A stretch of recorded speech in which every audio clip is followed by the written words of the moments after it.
Olá, hoje nós veremos classes gramaticais.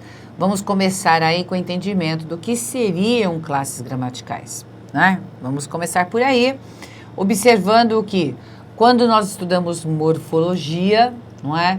Nós vemos que a palavra morfologia significa estudo da forma, porque logia é estudo e morfo é forma. Então, quando a gente faz o estudo da forma, nós podemos agregar ou entender que, analisando a estrutura, a forma da palavra, nós somos capazes também de entender qual é a função básica gramatical que essa palavra tem. Eu estou dizendo isso porque classes gramaticais significa classificações gramaticais, que mesma coisa que classes de palavras, classificações de palavras. Muito bem. E o que a estrutura da palavra tem a ver com a sua classificação? Simples. A gente pode pegar um exemplo para poder entender isso. Se eu tiver que pensar no nome da mulher que faz faxina, eu vou fazer assim, bom, se ela faz faxina, então ela é uma faxineira, certo? Nossa, é mesmo. Qual é o nome do aparelho que faz café? Cafeteira. Então eu começo a pensar que faxineira, cafeteira, nós temos aí pessoa e coisa que fazem alguma coisa. Portanto, esse sufixo eira, da cafeteira, da faxineira e de tantas outras palavras, nos ajudou a entender que aquela pessoa, aquela coisa faz algo. Então, a faxineira é a que faz faxina, a cafeteira é a que faz café. Perceberam? E aí o que acontece? Tanto faxineira quanto cafeteira dão nomes. Veja, se são palavras que dão nomes, então agora eu acrescento e agrego aí a ideia de que são duas palavras que têm a função de dar nome para um ser, seja esse ser pessoa ou não, certo? E aí, gramaticalmente, as palavras que nós usamos para atribuir nomes são os chamados substantivos, ok? Por esse motivo, eu já sou capaz de entender que cafeteira, faxineira são substantivos gramaticalmente porque dão nome a algo ou alguém. Bom, então isso significa também que eu posso pensar em outras palavras com a mesma estrutura, com a mesma formação, que também sejam substantivos? Sim, sim. É o caso, por exemplo, da pedreira, não é? Olha lá. O que mais que a gente tem? Existe a enfermeira, existe a peneira, que ainda que sejam nomes, como eu falei, né, de seres animados, inanimados, pessoa, não importa, de qualquer maneira, é essa estrutura que tem aí, não é, uma base e o sufixo eira, estão, na verdade, atribuindo nomes, portanto, são normalmente substantivos. Perceba? Outras palavras que também nos ajudam a perceber a classificação da palavra, outras estruturas, aliás, outras estruturas que também nos fazem perceber outra classificação por exemplo, o sufixo ável, né? Confiável, confortável. Palavras assim atribuem características, não é? Você não vai chamar confortável, não, você não atribui o nome. Você dá uma característica. Nossa, que sofá confortável, não é? Que pessoa confiável. Olha aí. Então, neste caso, eu estou atribuindo características. Ótimo. Então, quando eu entendo isso, eu também sou capaz de entender que palavras que tenham esses sufixos são normalmente adjetivos, porque atribuem características. Está certo? Então, é por isso que dentro de morfologia, a gente tem estrutura e formação de palavras, bem como o estudo da classificação gramatical, né? Ou classificação de palavras. Tá certo? Bom, então vamos ver como é que essas classes gramaticais se distribuem, como elas acontecem. Veja aí, existem 10 classes gramaticais.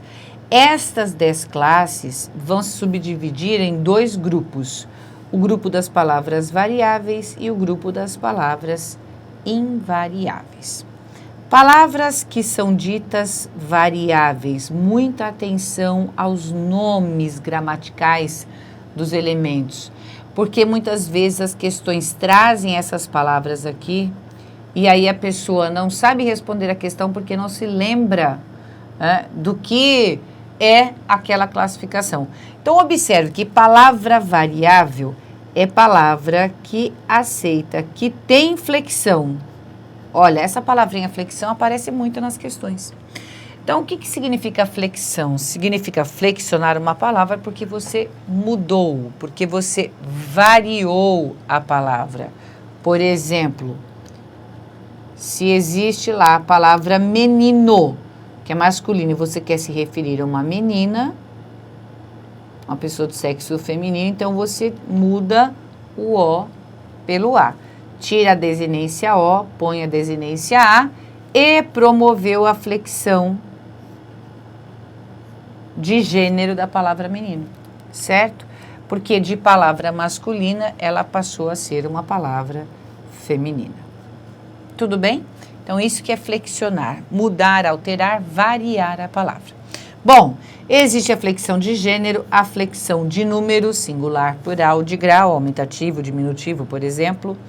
De pessoa, nós temos 3 pessoas gramaticais, a primeira, a segunda e a terceira. Observe, primeira pessoa gramatical é aquela que fala, certo? Como é o meu caso aqui. A segunda pessoa é a que ouve, é o seu caso. E a terceira pessoa é de quem se fala, que no nosso caso aqui, neste momento, é a gramática da língua portuguesa, certo? Então, seriam essas as referências das 3 pessoas gramaticais. O tempo que a gente estuda em português nos verbos tem basicamente 3 possibilidades: presente, passado e futuro. O modo tem 3 possibilidades, que é o subjuntivo, indicativo, imperativo. E a voz do verbo, que pode ser voz ativa, passiva, reflexiva. Enfim, estas 3 flexões, em especial, dizem respeito ao verbo, ok? Bom, veja só, essas são as classes variáveis: o substantivo, o artigo, o adjetivo, o numeral, o pronome e o verbo. Vamos ver as funções básicas de cada uma delas. Observe que o substantivo é sempre o nome dos seres. Como eu disse, esses seres podem ser pessoas ou não importa. O que interessa é que todo substantivo vai atribuir um nome, certo? Todo substantivo atribui um nome, certo?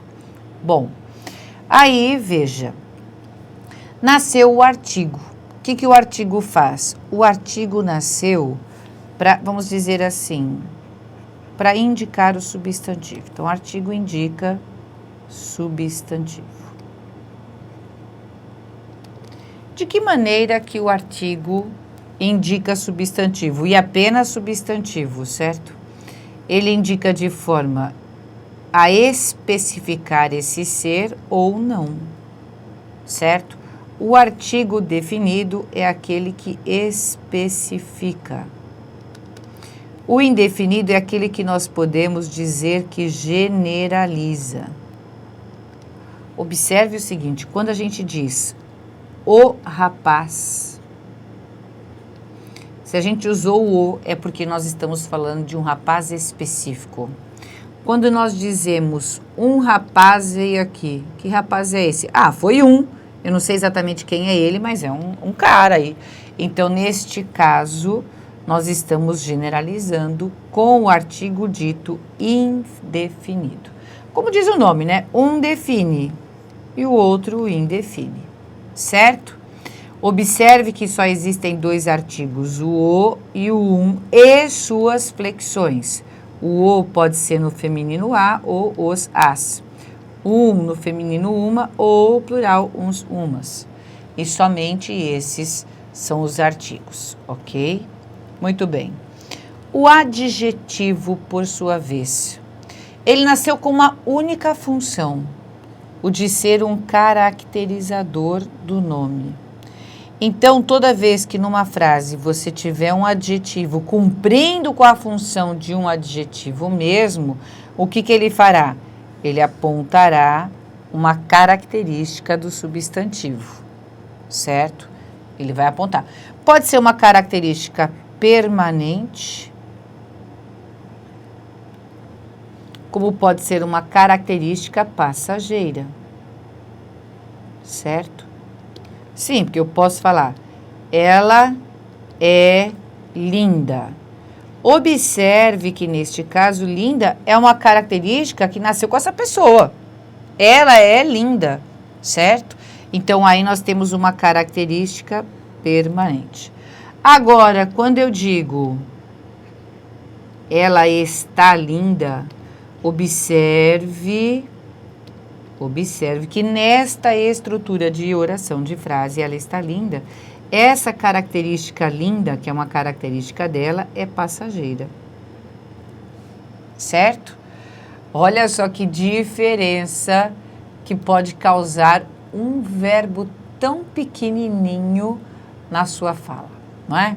Se eu digo ela é linda, olha, ela nasceu assim, vai ser assim, é assim. Agora, se eu digo ela está linda, veja só. Ela não necessariamente nasceu assim, né? É uma pessoa simpática, mas hoje ela está linda. Então, observe que esse estar aí mostra pra gente uma característica passageira. Em gramática, essa característica passageira nós costumamos denominar de estado. Esse é o conceito de estado, não é? Veja só, se eu digo que ela é linda e digo aí que é uma característica, é porque eu estou querendo dizer que é, de fato, um atributo próprio daquela pessoa. Aquela pessoa é linda. É uma característica própria dela, nasceu com ela, certo? Se eu digo que ela está linda, aí não é mais uma característica dela, algo que é próprio dela, certo? O que nós temos aí é um momento dela. É um momento em que ela está linda. Saiu daquele momento, as coisas podem mudar. E aí, na gramática, a gente diz que é o estado desse ser. Tudo bem? Essa é a diferença de você dizer que aqui, no caso, linda é uma característica própria da pessoa e aqui o estado da pessoa. Ok? Muito bem. O numeral. O numeral, como diz o nome, ele será número, que indicará quantidade ou indicará ordem. Para fazer uma prova, a gente não precisa necessariamente lembrar que os numerais se chamam ou se classificam como cardinais ou numeral cardinal, que é aquele que dá exatamente a quantidade. Então, 1, 2, 3, 4, 5 e assim por diante. Então, o cardinal dá a quantidade mesmo, certo? Olha lá. Existe também o fracionário, que também dará a quantidade, mas por meio da fração. Então, por exemplo, metade. Existe ainda o multiplicativo, certo? Esse multiplicativo também dá uma ideia de quantidade, mas por múltiplos, como, por exemplo, o dobro, triplo e assim por diante. E, vejam, estes três vão revelar principalmente a quantidade, mas existe também o que dá a ideia de ordem. Então, este se chamará ordinal. E aí a gente tem lá o primeiro, segundo, terceiro, quarto, quinto e assim vai. Ok? É isso. Bom, os numerais vão dar quantidade e ordem de quem? Do nome. Então, já vai observando como acontece isso aqui, ó. O substantivo é nome, certo? E as outras palavrinhas servirão para fazer referência a esse nome. Já até marquei aí para que você possa fazer esta observação. Porque, por exemplo, aqui no caso do artigo, ó, vem aqui comigo, onde eu estou fazendo a flechinha aí no artigo. Eu disse que ele indica o substantivo, porque ele indica o quê? O nome de um ser, indica um ser. Então, ele não deixa de fazer referência ao nome, como aqui o rapaz, um rapaz, nos exemplos que vimos aí dos artigos, certo? Eu chamei atenção sua para isso, porque quando a gente fala em pronome, nós falamos nas palavrinhas que trabalham em pró do nome. Observe aí, pronome. O que ocorre é que o pronome, veja, tem 6 tipos, certo? O pronome tem 6 tipos para se manifestar. Então, a gente tem lá, por exemplo, pronome pessoal, pronome demonstrativo, pronome relativo, pronome possessivo, não é? O pronome de tratamento, enfim. São 6 tipos, certo? Mas todos eles, na estrutura frasal, terão uma função genérica de pronome, certo? Ou seja, esses 6 tipos de pronomes podem ser pensados agora, neste momento, né? Que os 6 terão como funções básicas, né, acompanhar um substantivo ou substituí-lo, certo?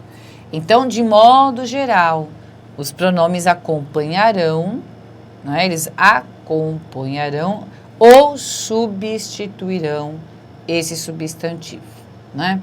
Como que isso acontece? Dentro das 6 funções, dos 6 tipos de pronomes, esses pronomes vão assumindo funções próprias de cada um deles. Então, o pronome pessoal que vai indicar a pessoa do texto. Um exemplo. Então, se a gente fala assim, eu me levantei cedo, eu estou falando de mim mesma, portanto, eu estou fazendo um texto em primeira pessoa que o pronome eu indicou. Então, por isso que ele se chama pronome pessoal, né?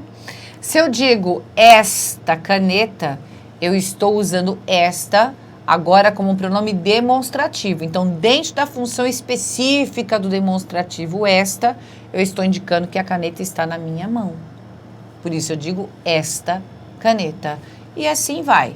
Então, dentro dos 6 tipos de pronomes, eles terão funções específicas, mas de modo geral, o pronome trabalha em prol do nome para indicar alguma coisa desse nome ou para substituí-lo, em especial para evitar a sua repetição na elaboração do texto, porque a gente sabe que texto com muitas palavras repetidas mostra a infantilidade no vocabulário, é verdade, não é? Tanto é quando a gente cresce, a gente começa, a casa é grande, a casa é amarela, não é? A casa tem 3 quartos, é assim que a gente começa a redigir, né? Repetindo determinado nome porque nós estamos falando dele. Então, depois vem o amadurecimento da linguagem e a gente passa a usar sinônimos, passa a usar palavras que vão substituindo esse substantivo no texto para evitar a sua repetição e mostrar um amadurecimento de linguagem. Percebeu? Então, aí, neste caso, os pronomes têm uma função muito importante. Por isso, neste momento que nós estamos fazendo assim um panorama das classes gramaticais, o que nos é importante nesse momento é entender exatamente isso, que os pronomes, de modo geral, indicarão alguma coisa do nome ou o substituirão. Tranquilo? Então, vamos voltar lá, e aí a gente tem exatamente essa informação, que o pronome acompanha ou ele substitui o nome. Vamos registrar uns exemplos aqui, não é? Veja lá, esta caneta. Eu digo qualquer coisa sobre ela, é grande. Então, aqui o pronome esta está indicando a caneta, ok? Agora, na elaboração textual, se eu quiser substituir isso daqui, eu posso dizer ela. E usei pronome outra vez, certo? Este primeiro pronome, esta, como eu disse, acompanha o nome. E o segundo pronome, que é o ela, substitui a caneta, certo? Bom, então esta é a base. O verbo, ele nasceu com uma base, que é a de indicar a ação. A palavra verbo significa ação. Porém, uma das facetas que o verbo pode ter na elaboração textual é a de ser empregado apenas como uma ligação. Então, vamos entender isso. Se eu digo ele correu, eu tenho aqui a função básica do verbo, que é a de indicar uma ação. Não é isso?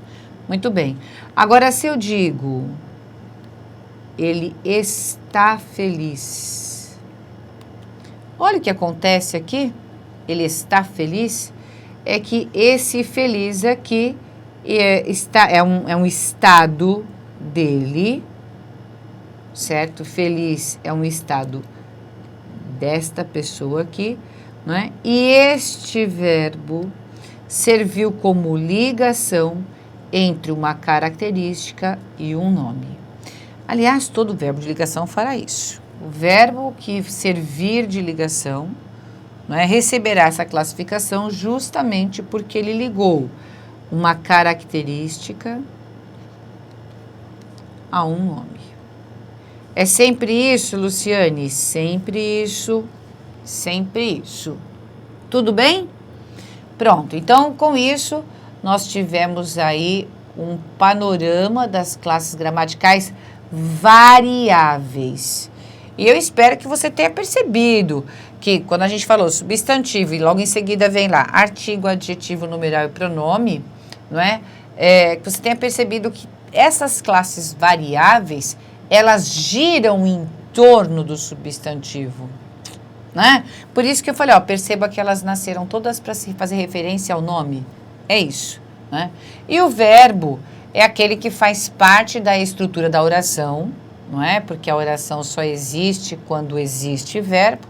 Então, ele poderá relacionar-se a um específico substantivo ou não. Isso nós vamos ver. Mas observe que o substantivo, então, tem sempre alguma dessas palavras, se não todas, artigo, adjetivo, numeral e pronome, fazendo referência a ele. Certo? Isso é importante de a gente já começar a entender. Por isso que eu coloquei aqui algumas frases para a gente fazer a análise delas, com base nisso que eu acabei de dizer. Então, o que eu vou fazer aqui agora? Aliás, nós vamos fazer. Nós vamos separar o verbo para a gente começar a pensar em verbos, porque você sabe que ultimamente muito aluno vem falar comigo, professor, eu estou com dificuldade para reconhecer verbo.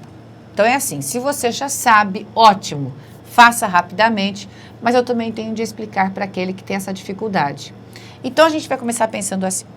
O verbo, ele dá para a gente a estrutura do sentido da frase, não é?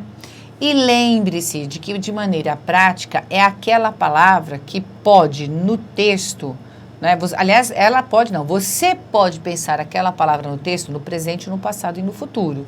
Por exemplo, vou fazer aqui a primeira como modelo, e aí as demais você pode parar a aula, fazer e voltar para assistir a correção, como um treino desse reconhecimento prévio mesmo. Veja.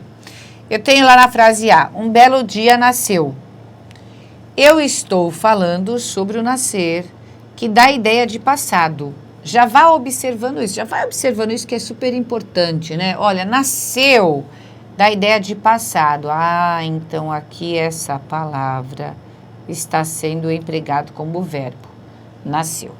Então eu vou isolar o verbo. Esse vai ser o primeiro passo que nós vamos dar em todas as frases, na B, na C, na D e na E. Isolei o verbo. Agora eu olho o que sobra, um belo dia, e eu tenho de observar do que é que eu estou falando ou de quem é que eu estou falando. Neste caso, eu estou aqui falando da palavrinha dia. Então, dia aqui é o substantivo, certo?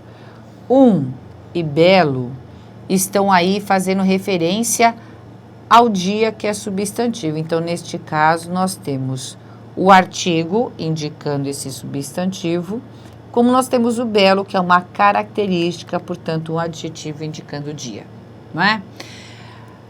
Muitos vão me perguntar, mas esse um aí não pode ser numeral? Nesse trecho solto aqui, eu até poderia pensar como numeral, mas o numeral na elaboração de frase mesmo, a gente vai entender toda vez que ele estiver tão somente quantificando porque o 1 é um quantificador, como nós vimos. Então, veja, se você diz assim, em que apartamento você mora? No 1, que é no número 1. Então, você já entendeu, aí tem o número subentendido, a palavra número subentendida ficou fácil, esse 1 é numeral. Do contrário, você pensa na quantificação. Se no contexto existe lá, quantos namorados você tem? Ah, eu tenho um namorado. Eu comprei um pacote de pão. Então, aí eu estou realmente enumerando. Perceba, quantos namorados você tem? Quantos pacotes de pães foram comprados? Um pacote foi comprado. Então, aí nós estamos quantificando. Aqui, quando você fala um belo dia nasceu, é um dia belo qualquer. Então, neste caso, a propensão é de a gente pensar no artigo. Então, em elaboração de frase, para a gente entender o 1 como numeral, tem que ser algo muito específico de quantificação. Certo? Muito bem. Então, veja como aqui essas palavras se agruparam. Certo? Um belo dia. Tá? Na próxima, os carros velhos enferrujam. Observe aí que aqui nós temos o verbo. Eles enferrujaram, que nos dá a ideia de passado. Para dar a ideia de presente, passado e futuro, somente o verbo faz isso. Então, se você tem essa dificuldade, treine isso, certo? E aqui, nesse agrupamento, como a gente pode chamar de palavras, não é? Nós temos aqui como enfoque a palavra carros, que é dele que se está falando na frase. Então, isso significa que velhos e os estarão se reportando a carros. Veja, o artigo e o adjetivo. Certo? Pronto. Você já está corrigindo, né? Eu estou entendendo que você já fez a análise do restante aqui. Se não, é este o outro momento que você tem para parar essa aula, voltar e fazer a correção. Certo? Vai lá. Esta vida corrida é cansativa. Observe que a palavra trabalhada aqui com a noção de presente é essa daqui, que é o verbo ser, certo? Com a ideia de presente. Pronto. Então, vamos lá. A frase está falando da vida. Então, aqui eu achei o substantivo. Esta e corrida são palavras que se referem a esse substantivo. Corrida deu aí uma característica para a vida e o esta é o pronome que está indicando esta vida, certo? Cansativa também é um atributo desta vida corrida, certo? Portanto, também é um adjetivo. Veja, uma característica da vida corrida. A vida corrida cansa, então ela é cansativa, ok? Na letra D, nós temos uma ótima proposta, chegou. Veja que aqui está o verbo e eu tenho essa certeza porque ele está dando aqui para a gente a ideia do passado. Caso você fique em dúvida, ainda você pensa, ele chegou no passado, chega no presente, chegará no futuro. Esse exercício é ótimo para ir lembrando os tempos verbais básicos, certo? E aqui, em uma ótima proposta, a gente observa que se está falando sobre a proposta. Portanto, ela é o substantivo. Uma ótima proposta tem aqui o artigo e o adjetivo que fazem referência a esse nome, ok? E por fim, nós temos os meus 2 velhos arquivos sumiram. Observe aí que sumiram é a palavra que indica para a gente a ideia de passado, portanto, verbo. A frase faz referência aos arquivos e com isso eu posso entender que os arquivos sumiram no passado, somem no presente e sumirão seria futuro, certo? Então, tá aí o substantivo. E aí, veja só, artigo, pronome, numeral, adjetivo. Acertou? Facinho. Todos eles aqui fazendo referência a arquivos. Ok? Pronto. É assim que a gente deve enxergar as palavras variáveis, aquelas que fazem referência a um nome e concordam com ele. Observaram? Quando ele é masculino, todas as palavras que o acompanham, que se referem a ele, ficam no masculino. Se ele é plural, as palavras que a ele se referem vão para o plural. Vai gravando isso, tá certo? A gente continua no próximo encontro. Um abraço.